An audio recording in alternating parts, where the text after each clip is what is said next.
Hi everyone, welcome to another question and answer session. A 73 years old lady is hit by a car. She suffers a complex fracture of the distal aspect of the humerus with associated injury to the radial nerve. Which of the following movement will be most impaired as a result? So in this question, they want to know that uh, in case of 73 years old lady, she undergone a road traffic accident and uh, injury occurs, fracture in the distal aspect of the humerus and associated nerve injury and radial nerve injury. So we have to find out the wheel which will lost it is action. That means the which action of this below will be lost. Here the options. The options are elbow extension, elbow flexion, shoulder abduction, wrist extension, and none of the above.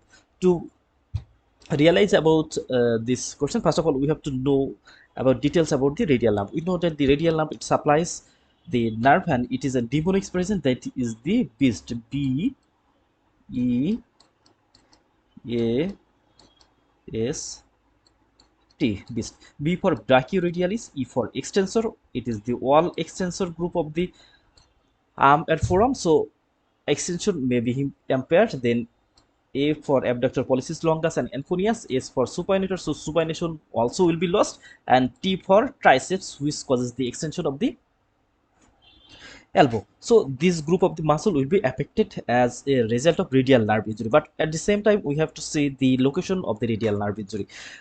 If it occurs in the wrist region, then the arm and forearm area will be spared. So here again, B for brachyradialis, E for extensor, A for abductor pollicis longus and enconeus, S for supinator, and T for triceps. So here the options we have to find out one of the options. So here first of all, let's see the fracture point here. So it is the distal part of the humerus and it is the complex fracture occur and radial nerve injured at this point. So this point is important. So function, muscle function will be lost below this. Above the muscle which lies above the fracture point, they will be normal or they will function normally. So this point is very important. The fracture point is very important as the fracture occurs close to the elbow joint, so it will affect distal to the elbow joint. So here we can see the radial nerve here. This is the radial nerve. It located in the triangular space. It is the lower triangular space just below the teres major muscle.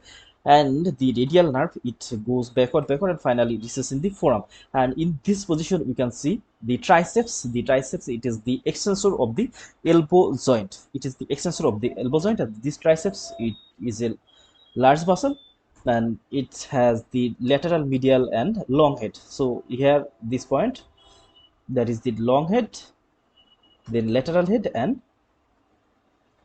medial head. So long lateral and medial, three head, and we can see they are supplied above the elbow joint. So it is the supplying point of the triceps. Here we can see it supplies the different head of the triceps. So triceps will function normally, and we know the function of the triceps is the extension of the elbow joint. So extension of the elbow joint will occur normally. So this event will not occur. Then we can see here again, this is the radial nerve here. This nerve is the radial nerve occur, and through the question we know that the fracture occurred at this point. So radial nerve damage at this point, and above this the radial nerve acts normally. So here we can see our answer is ready. So only this extension will be affected, because the other areas such as the elbow extension, it will not happen because elbow extension will works normally, because the triceps muscle receives its nerve supply in the upper part of the humerus. Then elbow flexion, we know that the radial nerve, it has no relation with the flexion. Then shoulder abduction, it is above position, so there is no affection. But wrist extension, it lies more below point here, in this area, so this will be affected. So the wrist extension will be lost as a result of the fracture of the distal aspect of the humerus, and where the radial nerve injured. So radial nerve injured at the elbow joint point or above the elbow joint point, that will cause the effect on the wrist extension. That means the wrist extension will be lost, but other function above the elbow joint will be normal. Thank you all.